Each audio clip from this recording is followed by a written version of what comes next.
Well, welcome to this talk about .NET Maui and Aspire, a beautiful combination. I'm Johan Smarius, and for the next half hour or so I am going to present this topic to you. A bit about who I am. I'm an experienced developer. I've been doing this for about 25 years, close to 30. Most of the time I've been doing that in .NET. I've been using .NET since the preview versions of the original framework 1.0. I work as a consultant for a Dutch company, Berkler. And I'm also a coach trainer for my own company, GMX Software Solutions. And I'm here to help, so I love to share my knowledge and experience through a number of channels. And I'm also an MVP and MCT. Well, enough about me. I'm not that important. What are we going to cover in this short period of time? Well, I'm going to present the case to you, and then we're going to dive into code. And in the end, we will come to a conclusion. Well, what's our case? Meet Ava. Ava has been developing software in .NET for about 5 years. And she's been doing that in ASP.NET Core with the different backend technologies. And half a year or so, she started gaining an interest in multi-platform development. And she thought, well, okay, I'm quite versed in C#, so which technology am I going to choose? Let's go for Maui. And she started playing around with Maui, and she started creating some local running apps on it. She even started displaying them, showcasing them to her lead engineer. And he was quite proud of her, and she was still on the project, and she finished it, and she went on a short break. And after a week or so, she came back into the office and thought, well, okay, I am quite curious about what new project my lead engineer has for me. So she enters the office, her lead engineer calls her, and the lead engineer says, well, Ava, I've got a great new project for you. And I'm quite sure that you can do this. I've got a client that wants us to build an app, and it's all around event management, personnel planning for event management. And I'm quite sure that you are the perfect person to do this. And yes, you did show me the apps that you had locally. This is a bit different, a bit more complex, because we do have to store the data in a central location, but you're a smart woman, you can do this. And to help you, there's a thing called Aspire, and I'm quite sure that I've read about it, and it's not that new anymore, and it will surely help you. So the lead engineer sent Ava the link, and Ava thought, well, okay, let's have a look at it. And she started browsing through it, and she saw things like, well, your stack streamlined, code-centric, observability, modular, extensible. And to be quite honest, Ava was quite puzzled and quite normal. So what she did, she's no quitter. So she started looking at Microsoft Learn, and she found an article about the integration between Maui and Aspire. And she was quite pleased with it. And she thought, well, okay, based on this article, I probably can do this. So I'm going to accept the project, and I'm going to code this app. So here we are. We are going to build the app together with Ava. Do keep in mind that the things that I'm going to show you are still in preview. So if you try to do this at home, things may have changed and will change probably during the course of the near future. But enough PowerPoint. Let's start building an app. Well, welcome to the code solution that Ava had set up. What is present here? Well, if you first look, Ava created an API. And that API is simply a minimal API. And that minimal API does use some kind of database. Well, and if you look at it, it's simply entity framework call. And if you look further, it will simply use an in-memory database. Okay, so nothing special about that API. And of course, there's the Maui application. And if you look at the Maui application, nothing specific. There's some views around events and details. There are view models, and of course there's a service, because just as you normally do in Maui, you do want to use strong typed services if you have to consume an HTTP client. Okay. But based on the article that Ava found, she did add some new projects, simply with .NET New, because it's still in preview, as I told you, and the tooling in, for instance, Visual Studio has not been updated yet. So if you need to have the app host and especially the Maui things, please do use the command line tool. But she created app host, and what is the app host all about? Well, this is actually our orchestrator. So all the different components that you have in your solution and that you have in your system are listed here. So if I open up the app host, what you will see is I do have my API. Perfect. I do have my Maui application. Perfect. And now things are a bit different, because you will see here, for instance, and I will come to that's what this is all about, you will see that normally a builder pattern is used if you want to change things for a project. Well, for Maui, things are a bit different, because the team eventually decided to come up with this construct. So you add different devices, but also simulators, emulators, to the Maui application for the entire orchestration. And to be quite honest, this is also quite nice, because as you can see here, I can add the iPhone 16, but that's just one iPhone. What I normally would love to do is add multiple devices, multiple simulators, and in this way that will allow me to do so. Okay, for this to work, I do need to include a package reference, Aspire hosting Maui. And as you can see, it's a preview package. So as I mentioned in the presentation, it's preview, so do expect things sometimes to break. Okay, and then there's quite a specific thing here. If you normally would do this, you would have to set up a dev tunnel, because if you want to have communication between a locally running application in an emulator or a simulator and with a local host, an API running on local host, you can't do that. It's kind of difficult. You can circumvent it by using a dev tunnel and setting it up. Well, it's described so you can do it, but it's not that easy. So Aspire made that a lot easier by simply allowing it in the orchestration to add the dev tunnel and pass the dev tunnel to the different simulators, together with the reference to the API. So this simulator can use my API, which I really would love, and can use the dev tunnel. Okay, how is the link between this simulator and the API made? Well, that's where a bit of service discovery comes into place. So if I go to my Maui program, what you will see is this construct. And quite specific, you will see this HTTPS plus HTTP. So HTTPS is preferred over HTTP, but this will trigger something called service discovery. And what will it discover? It will discover Events API. Well, what is Events API? If I go back to my host, well, here's my Events API. For this demo, I didn't put any constants in it, but normally if you want to do this in production, please do not use the magic strings. Put them in a constants assembly and reference them so that it's known everywhere. Okay, but how does this work? Because how does service discovery get to work? Well, that's where the service defaults, among others, are used. And service defaults are here to actually enforce the different best practices for mobile or actually local development of cloud systems.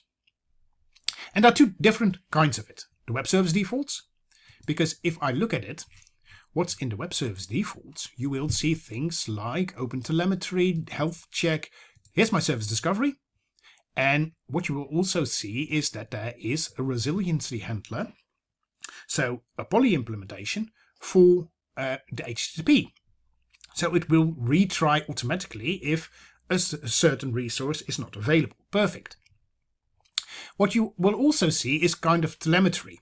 And of course, because this is web focused, it does use the instrumentation for ASP.NET Core.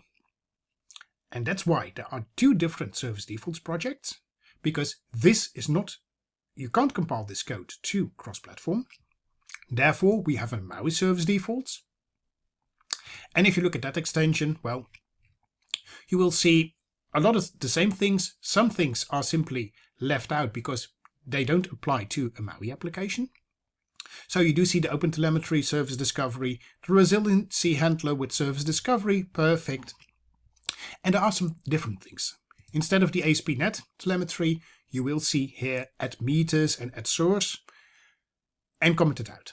I didn't comment them out. They are commented out by default because it will generate a lot of information. That's why it's commented out. Normally, if you really are running an application, please use this one because it will definitely help you. Okay, perfect. But how do you actually add those service defaults to your project? Well, it's an extension. So let's first go to my Events API and go to my program. And what you will see is merely just nothing more than simply calling the add service defaults. And of course, you do need a reference for that one. And of course, the same is true for my Events API. If I go here and if I go to my Maui program, you will see the same thing happening here. Okay, so that's what wiring up is all about. That's why we got the dev tunnel. And you might think, well, okay, nice, Johan. Is this true? Well, I'm simply going to run the application and show you what we have so far. Will take a bit of time. It's already there. So opening up my dashboard, and this is our local host. This is our Aspire dashboard. And what you will see, all kinds of different components that I specified in my app host are now being started and running. If you look at dev tunnel, and everything will be, the external things will be containerized, so it will eventually become green. And now you will see that the dev tunnel, the Maui application, my Events API is, and here you'd see my different, the simulator and emulator, and even my catalyst. Well, let's start the most difficult one, the iPhone. Because if I didn't have the dev tunnel, this wouldn't work.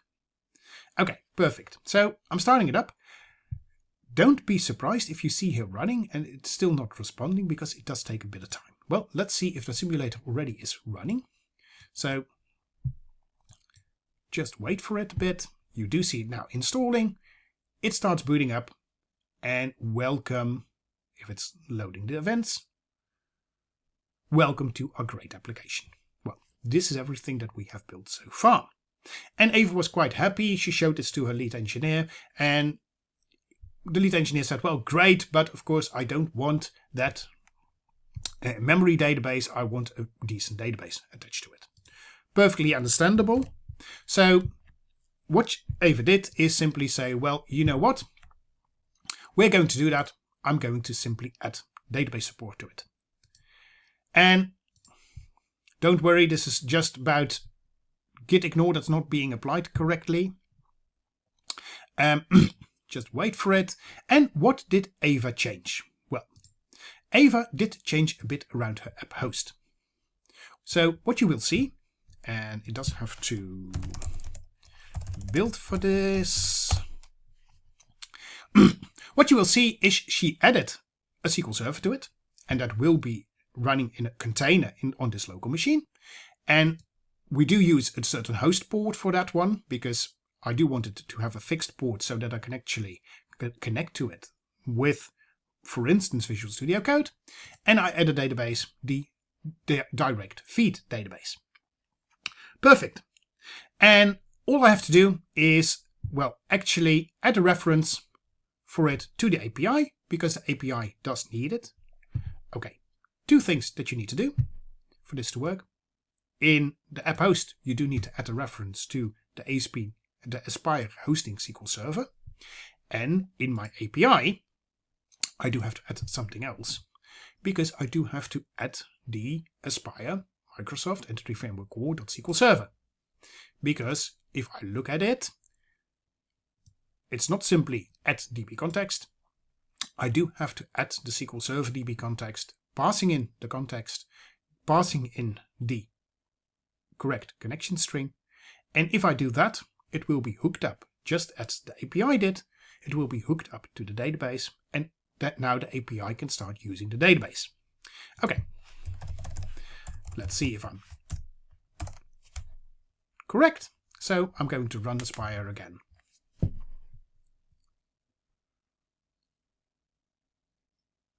Starting the dashboard. Now I don't have to start a new one. I can simply wait for it to refresh, force it a bit. Now you will see the database server that's coming up.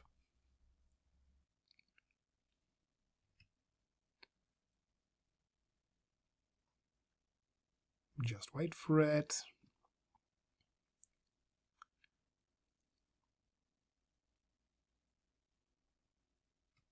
Okay, it's running. Just wait for the database to become online again.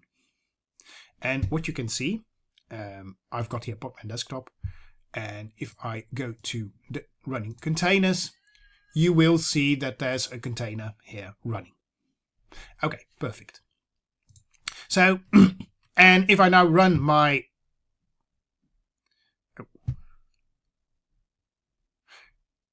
if I would run this one, things will crash, which is quite normal because I did have a problem with my machine because I did get a new version of Xcode. So I do have to upgrade this one, but I'll do that in a sec. But this will work. Okay. But to show you that it really works, I'm going to kill the running Aspire dashboard. I'm going to move back a bit to my this one, because I do want to pick it up for checkout. Yeah, I'm quite sure about it. What I will do is I'm going to get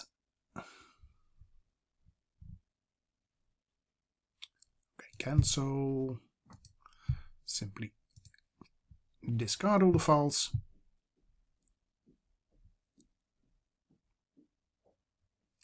Yes, then I can switch back to this one, because just wait for it to refresh.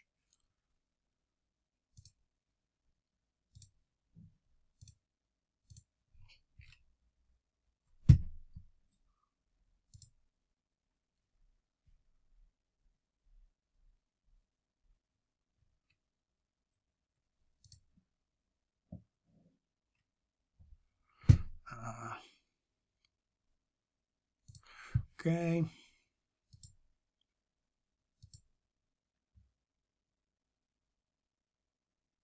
I cleared that one out. Not too bad. What I can do is not a problem at all. Let's run Xcode. Let's simply fix this one. And we're going for devices and emulators. It's good that you see it. Go to the simulators. I do see the iPhone 16 here, and I do have my identifier here. Okay, copy that one over. Go to my, and then I will go to a different one, force checkout. Because then I will show you it with a different one, given the time, replacing this string, and it's a 16. Okay, because what did I do in this solution extra? Because I do want to look closely at the time. I didn't only add the database, but I also added a background worker process, which you can see actually in my app host. Because if you have a solution like this, you do have to have some place to do the migrations. Yes, you could do that, of course, in the API. Bad practice to do it. So I moved it to a migration service, and I simply edited one. What it will do is use the reference to the database. If you look at the migration service, all it does is simply run the migration and make sure also that there is some seed data. And if I'm correct, and if you are looking at it, I added this one. So if this one shows up, then everything's okay. So let's see if it works. Simply save this one. Run Aspire.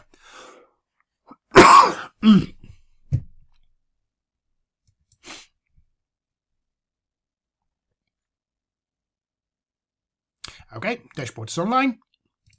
Go back to my server.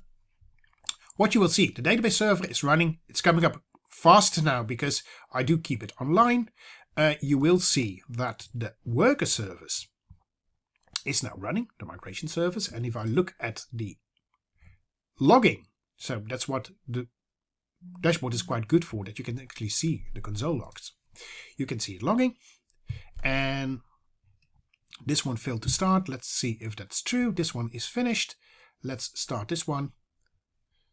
Unhandled exception. Give me the console log.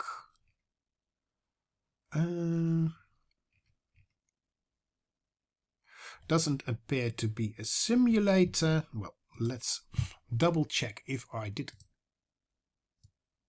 do it correctly.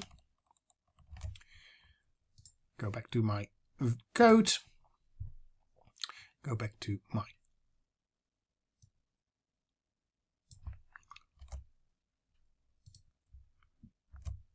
okay, let's try it again. Simply shut it down, run it, and now see if it works. Okay, go back to my resources, waiting for everything to start up.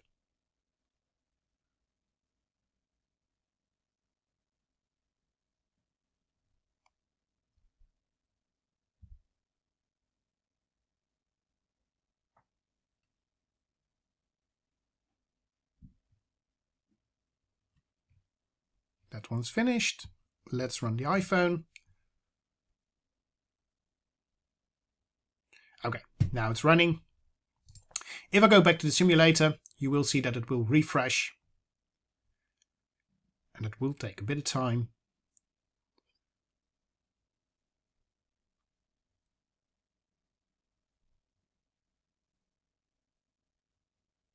That's the difficult thing about the update. And if everything's correct, I should see the new conference.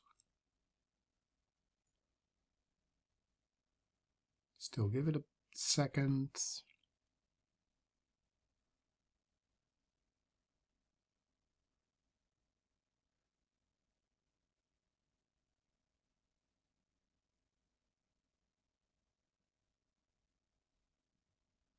This is always difficult, and this is also why you can see that you don't really want to start all the different things. Oh, I even see that it's not running. Let's see if I can force it to run. Report automatically. Okay, it doesn't want to run. Not too bad, but do believe me. Oh, let's wait. Now it does boot up. No. It simply won't start up. Something is wrong. Not quite sure what it will be, but do believe this really will work. Okay, given the time, Ava showed the working application to her lead. Quite proud what she accomplished in just a few days. She was quite proud. She was quite happy. So was her lead. Okay, so come to a conclusion. Aspire and Maui, it's a great combination to have the local development of a distributed app. Orchestration can be done in code. The dashboard is quite helpful for all the different components. Service discovery works great, but do keep in mind it only works, at least for Maui, when you are running it locally. And working with multiple devices is quite a breeze. Okay, if you are trying to do this and you run into issues, please file an issue in the .NET Aspire. And if you really want to get in touch with me, you can always do that. If you have any questions, simply reach out to me on X or Blue Sky. And I've got a blog, and I've got all the code that you see here is also the working version is on GitHub. Okay, thank you for your attention, and I hope you have a good conference.